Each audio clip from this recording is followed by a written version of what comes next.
Welcome to episode 181 of The Lab. I'm Brad Barton. I'm Phil Barton. We have many links on the topic of today's Yes, we do. episode on the show page, and you can find those by visiting thelabwithbrad.com. Did you want to talk about columnar basalt? Columnar. I can't. Columnar basalt. Yeah, it's like the adjective form of the word column. The rock that I was talking about in the Columbia Valley versus granite, and I said it was black. It's not black. It's like this dark brown, and it's a hexagonal shape, and it has a name that I can't pronounce to save my life. Columnar basalt. Columnar, I think. Yeah, well, I'm not going to even. You know what? That. Yeah. Yeah. Column is the root. And however you pronounce it, I'm sorry, I'm terrible. But all of that stuff poured out in the Eocene. And we're still much earlier. We're still in the Jurassic, or we just got there. Welcome to the Jurassic. Yeah. And this is when dinosaurs actually looked like dinosaurs. Things you want to see, you know. Things you want to see. The children's books, awful movies.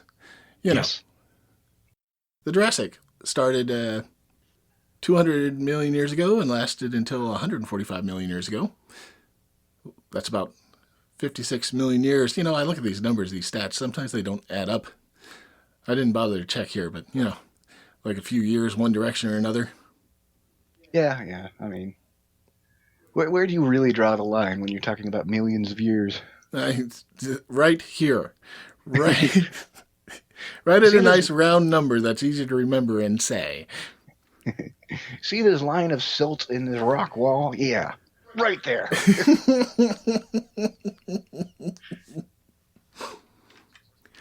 The continents were breaking up.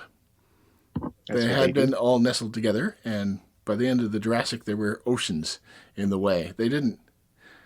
Like Africa and South America, and I think bits of North America was still stuck together. Yeah. But they were starting to look like themselves. Well, I mean, as we know them. Yeah.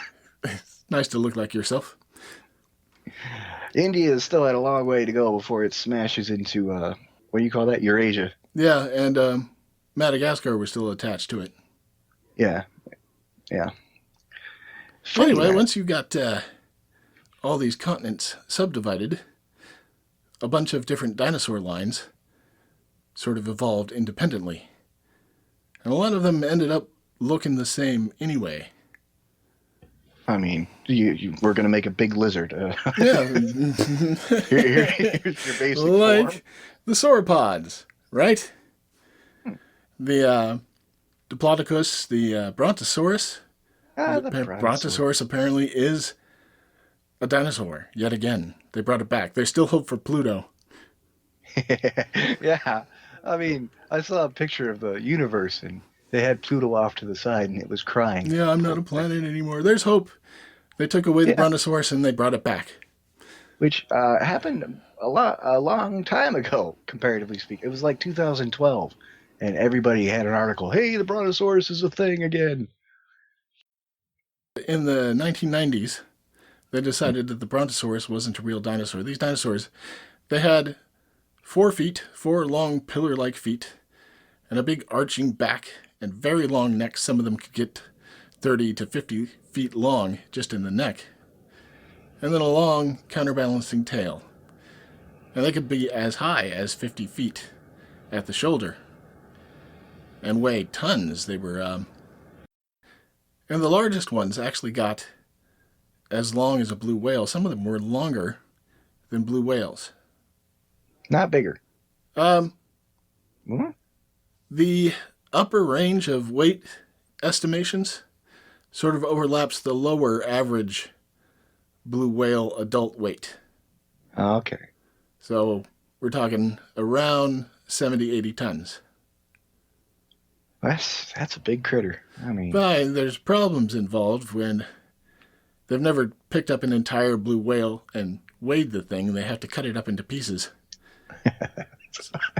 So, I feel really bad for the whale. Well, presumably it's dead before they start. Oh, God. Oh, Oh, this poor thing. Look at that. How much does it weigh? Oh, no. Why are all these monkeys looking at me so funny? I'm going to have to cut this out, you know. Don't want to be supporting cruelty to animals. So they couldn't weigh the entire whale at once. It has to be cut up and weighed in sections. And it loses a lot of weight, right? The blood and other fluids. Yeah, yeah. And they're guessing maybe 15% of the weight could be lost that way. But they're just guessing. I mean, what are we? We're like 70% water, aren't we? Something like that. So 70, 80, I don't even remember. But mostly water. Yeah, so the biggest ones got very big. The sauropods. Mm. Brontosaurus got about 75 feet long, if I remember correctly. Of course, they're entirely guessing on how much they weighed. Well, not entirely, educated guesses. Yeah, you got the bones, and then you just do ratios based off, well, this is how big the critter is, so its organs needed to be kind of like this, and most of it's water, because we're mostly water, and therefore, let's cut it up. Yeah, and when they find fossil remains of these things, they're usually missing the outer extremities, parts of the feet, the legs, end of the tail, and the head. That's where the issue with the Brontosaurus came from. Yeah, these two guys, super competitive. This guy got the skeleton without a head, but he wanted to name it. When I was looking for the Brontosaurus, I was trying to figure out what skeleton head he threw on there so that he could name it something else. And I didn't find that. I found that there was a bone war. That was a thing that sifting through that, you know, they looked at the skeleton that the guy just threw the head on, and it looked so much like the first skeleton he'd gotten that they decided they were the same thing, and the Brontosaurus doesn't exist. Yeah, this was a weird time in our history. A couple of the guys were rival fossil hunters, and they both sort of faked it. They both sabotaged each other's digs. Mm-hmm. Yeah. He would smash up skeletons so that the other guy couldn't have it. But the Brontosaurus was discredited. No such animal in the 90s. And then somewhere 2012, 2015-ish, they decided it was a real critter. But last time I checked, which was just a couple of days ago, they still haven't found the head. Yeah. And actually, it was IFL Science. I'll let you imagine what IFL stands for. But when they covered this, it was the one paper that people had done a lot of work to kind of put a family line in there and say, look, this skeleton, the Brontosaurus, is different enough to be called its own thing. And it's only, you know, a few years ago that this has happened. So the debate still needs to take its course. But I like the name Brontosaurus, dang it. Yeah, I agree. I learned it as a child. It's easy to say. So, these things were not alone on the landscape. They were possibly being hunted by the Allosaurus. Allosaurus, which is not the T-Rex. No, it's sort of like T-Rex form. It's one of those two-legged ones, short neck, big head, lots of teeth, long counterbalancing tail, and fairly weak forelimbs. Yeah, they're like an afterthought. Or they've given up on them. What do we need these? The Allosaurus actually had unusually dexterous forelimbs for this type of dinosaur.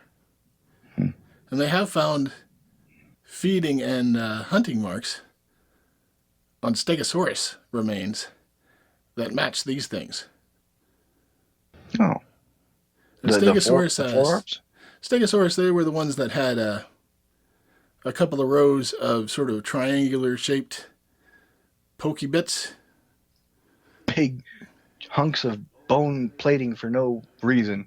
Yeah, they call them scutes, or those little sort of kite-shaped things went in a double row that was staggered along the spine. It had a couple of spikes on the tail, low to the ground, probably just ate grass and, well, actually, there was no such thing as grass yet. Oh, well, that's interesting. That takes a while, actually. But, it was down there on the ground eating his plants. And this is a seriously armored critter. The Allosaurus got 2, 3, maybe 4 tons. Some of the juvenile remains have slightly different lengths of leg bone. It looks like as younger dinosaurs, before they got so big, they probably hunted something else and had a different hunting behavior, like smaller things. So they had to grow up to be a big boy dinosaur. Yeah, before they took on a Stegosaurus. And there's feeding marks on the sauropods from these things. And there's debate as to whether or not they actually hunted it, or if they were just scavenging. And if they did hunt it, whether or not they did so in groups. You mentioned the sauropod a few times. I mean, what did that critter look like? That was like the Brontosaurus. Uh-huh. That's your stereotypical sauropod. Okay. Long neck, long tail, arched back, 4 sort of pillar-like feet. So it's a family of dinosaurs. Yeah, family, so or to speak. Rough description. There's a bunch of sauropods. They developed independently on every continent. They all had giant forms of that body plan. There were variations. One of them had a club on its tail. One of them had a really long tail that they think it could crack, make a sonic boom with it. Ooh. Most of the really huge ones were around 30 or 40 tons. It was a massive critter. But there were a few dwarf versions that lived on islands that were, only like 5, 6, 7, 8 tons. Yeah, little puppies. At least compared to the really big ones. There you go. That's the one you can have as a pet dinosaur. The dwarf sauropod. Mm-hmm. I wonder what they tasted like. Oh, goodness sakes. What would dino ham taste like? Dino ham. That's just a brand name right there. Dino ham. So these were theropods, right? Oh. Big. Most of them were predatory animals with 3-toed feet. Hollow bones, which is a dinosaur thing. Oh, by the way, the sauropods had hollow bones. Oh, why? Especially towards the top. And apparently they were filled with air sacs. That makes sense. And it's sort of, I'm this big and want to be able to stand and not collapse under my own weight. Yeah, kind of thing. No, that does not help. I'm here for you, man. Okay. Right, the theropods. So those are the big meat-eating ones. That includes things like the T-Rex, which we'll meet in the next episode. And even the sauropods, the big ones, they all seem to have descended from these little things in the Triassic, which were maybe a couple of pounds. Mm-hmm. And most of them seem to have been bipedal. It looks like both the Stegosaurus and the sauropods used to walk around on 2 feet and went back to walking on all 4 feet later. Well, he got big enough to Yeah, right. Ugh, I'm not standing my up. feet down. Theropods. It was interesting. I clicked on the theropods. I wanted to find about them. I wanted to find out about them as a group. And I read their temporal range from the late Triassic to present day. What? Yes, birds are theropods. I'll be a son of a buck. Yes, not all of them got huge, like the Allosaurus or the T-Rex. Some of them were fairly small. And it seems like a bunch of fossil finds have been found in China that have shown feathers on dinosaurs, even ones that don't fly. These weren't flight feathers. They were more like the down that you find on baby birds. So just to keep them warm? I mean... That's the theory. And they found some where they had longer feathers that still weren't adapted for flight. They figured they used them as displays. They bush out in all directions, right? They're not flat and curved the way that flight feathers are. And then you start running in the Jurassic. you start running into bird-like dinosaurs and dinosaur-like birds. Again, we're just going to try all this stuff out. I wonder if some of these animals wouldn't end up in Phil's sort of cute corner. They're all covered in fuzziness. What, the Stegosaurus? The very dinosaurs. I want to hug not a T-Rex. A Triceratops. Yes, I do. Oh. Well, they haven't shown up yet. Oh, crap. Well, you keep anticipating the next episode. That's what I do. So there's a small crow-sized dinosaur. It's got wings on its arms, not very good ones yet, and a lot of long feathers on its back legs. You had me till you said feathers. Yeah, I don't like birds so much.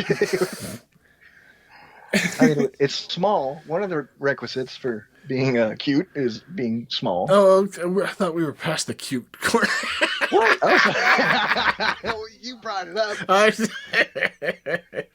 Let me give you my criteria for what cute is. No. Okay. I'll give it up. No. Transitional forms. The first critters to fly were the insects, right? Yeah. And it seems like as soon as we got trees, everybody else tried it.